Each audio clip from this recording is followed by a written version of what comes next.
الموضوع كله هنا هيبقى شلبوك. عبارة عن ايه الشلبوك دي؟ بيض بقى رايح تقفل الباب وتكلمني بصوت واطي عشان بيض.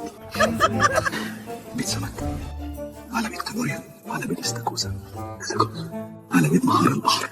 محار البحر على حته صغيره بتزعني في القرش. متقطع عليهم شويه كركيب مع مبشوره جوز الطيب. جوز الطيب مع حلقتين كاليماري. كله ده لي. طب حلال يا شاوي، انا كنت عاوز اتكلم معاك في مصلحه كده بعد. يعني مصلحه ايه دلوقتي؟ خلينا في الشلبوكه. مصلحه ايه؟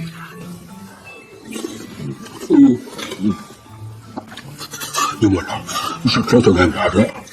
انا كنت عايز افتح مطعم واسميه شلبوكه ومش هقدم فيه غير الطبق ده.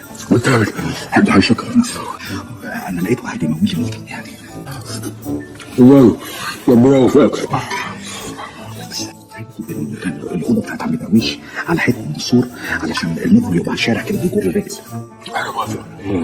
ربنا يسعدك وربنا يوفقك.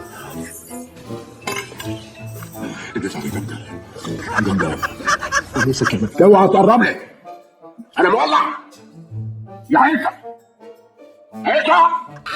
وطني كل حاجه يا عيسى.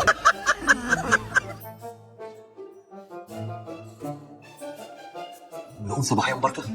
ابعد عن وش السعاده. ليه بس يا بهجت؟ البيض اللي انت اكلته لي امبارح ده بيض مغشوش. ده انت فاشل. بس تقول لي ده بيض سمك وبيض مش عارف ده منيل على دماغ اللي جابك.